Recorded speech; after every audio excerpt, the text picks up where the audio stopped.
আজকে ভরণী নক্ষত্রের সম্পর্কে বলবো। এটি হলো 2 নম্বর নক্ষত্র, যার অধিকর্তা হলো শুক্র এবং নরগণের অন্তর্গত এই ভরণী নক্ষত্র। ভরণী নক্ষত্রে যে সকল জাতক বা জাতিকারা জন্মগ্রহণ করেছেন তাদের জীবনে শুভ এবং অশুভ মিশ্র ফল থাকে।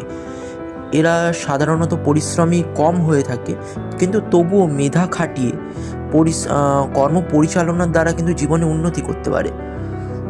তা ভরণী নক্ষত্র সাধারণত মেধাশক্তি খাটিয়ে কিন্তু উন্নতি করবে।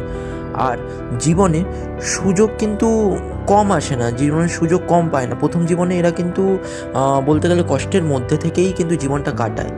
আর মধ্যবয়সে এদের জন্য খুবই শুভ থাকে। মধ্যবয়সে এরা সাধারণত উন্নতি করে।